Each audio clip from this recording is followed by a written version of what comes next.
What's up, Opto fam? Guys, today we're going to talk about what life is like 90 days after graduating from optometry school. But first, we're going to go ahead and go up to Estes Park, Colorado to visit some buddies. We are going to Estes Park. Let's Rocky go. Mountain National Park. Might see some moosin'. Moosin', huh? Maybe some elks. Gotta love the moosin'.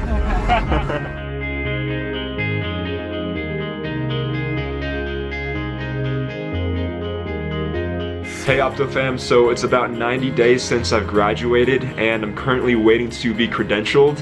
It's taking a long time, but I'm trying to be patient with it. I'm almost credentialed to see my own patients, so I'm excited about that. And right now with my current company, I'm shadowing doctors, I'm teching a little bit, and I'm also filling in to actually see some of their patients, and then they just come in to sign off on the chart at the very end. But I wanted to break down this video into expectations versus reality as a student versus what life is like now. So let's get into it.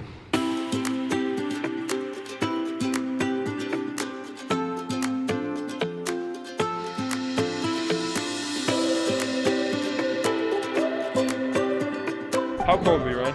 Very cold. Very cold. Good. But it's alright. It's all for We'll come back. all for We'll come the back. odds. All for the odds. Lost the odds, but you got it. Hey guys, so I wanted to shout out Johnson & Johnson Vision for sponsoring this episode. Guys, as you know, they came out with a new contact lens called AccuView Oasis with Transitions Light Intelligent Technology. It's the first of its kind to break the boundaries of what's possible in contact lens technology, as it can darken when you go outside and lighten when you go inside. So if you're interested for more information or to register, you can go ahead and go to www.jnjvisionpro.com/AccuView-transitions to learn more and to stay up to date. Now let's get back to the video. So guys, the first expectation that I had was that I would have to really get an exam done really quickly, you know, fitting a 2-hour exam into a 15 or 20-minute exam. And you know, on average, most docs see anywhere from 16 to 20 patients a day.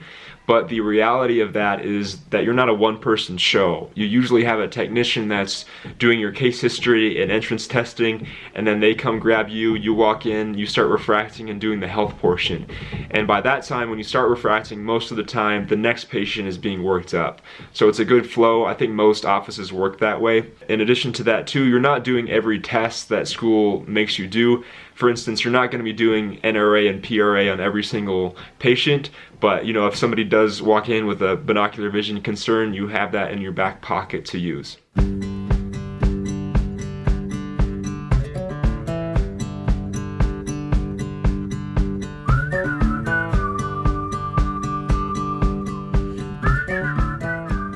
So guys, the second expectation that I had was that if I slip up even a little bit, that I'll be sued or my license will be stripped. School does a really good job of scaring you to do the right thing, you know, as far as when to send to retina, when to send to the ER for certain conditions. You're not going to be faulted for the small things most of the time.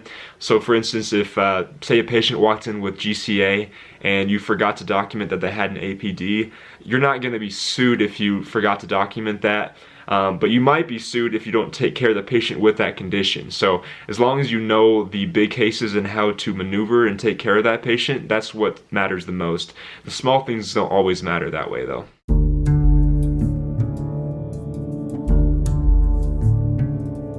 So my third expectation that I had was that over time I would eventually forget everything I know. And the reality is that the things you always do from day to day, as long as you keep practicing, that's going to be so embedded in you that you're not going to forget it, such as, you know, refracting or doing the health portion of the exam. But things that you don't always see, such as, you know, like a recurrent RCE where that initial Miro 128 didn't work, it might require you to flip back through wills or look up, you know, a more advanced treatment option. But it's definitely a practice where you have to keep learning, but the things you always do, it's going to be like riding a bike.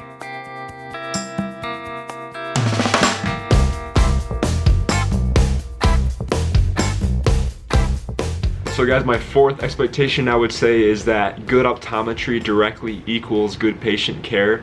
But in my eyes, the reality is that for me, good optometry plus good patient rapport equals good patient care.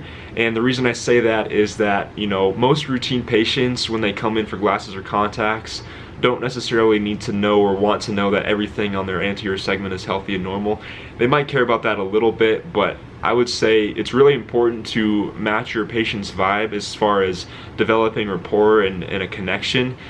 Because people are either, there to relate or laugh with you, or to kind of just get through the exam. You kind of have to feel out the patient's vibe in the aspect that they want to talk. I'll kind of talk more with them and connect with them in that aspect. But if I get the feeling that they want to kind of just get through the exam, I'll keep things very simple. I find, in my experience, that's the best way to go.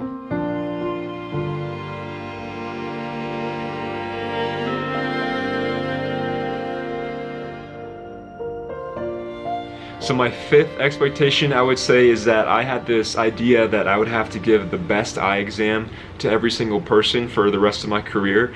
And the reality is that, now I want to be clear, you definitely want to go into every exam with this mindset. You want to give every patient the best chance of receiving the most top-notch eye care possible. But in reality, sometimes you might have a patient that you might not have a lot of chemistry with.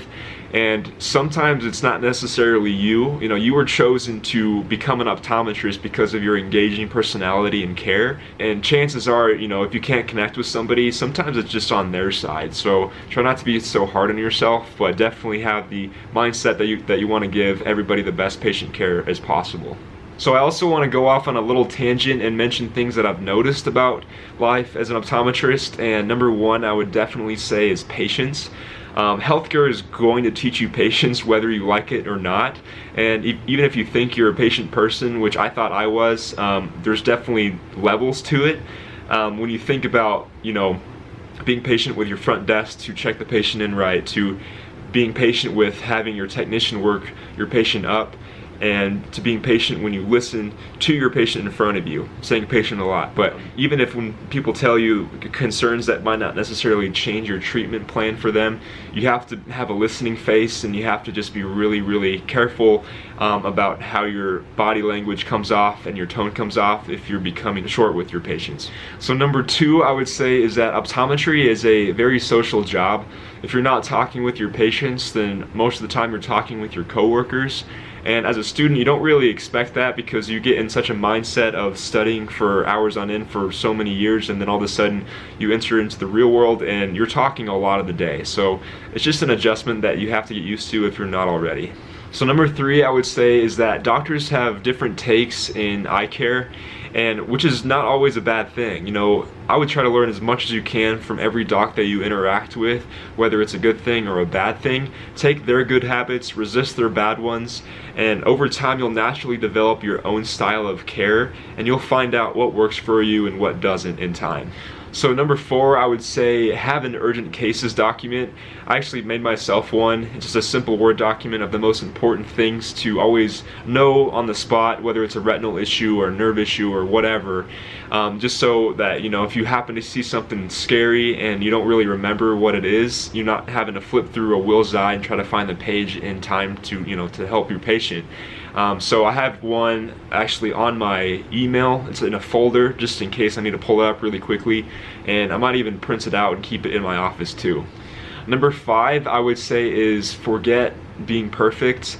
We all try to be as polished as we can as a doctor with our coworkers and patients, but in reality, we're human and we desire to be perfect, but just know it's okay to make mistakes along the way.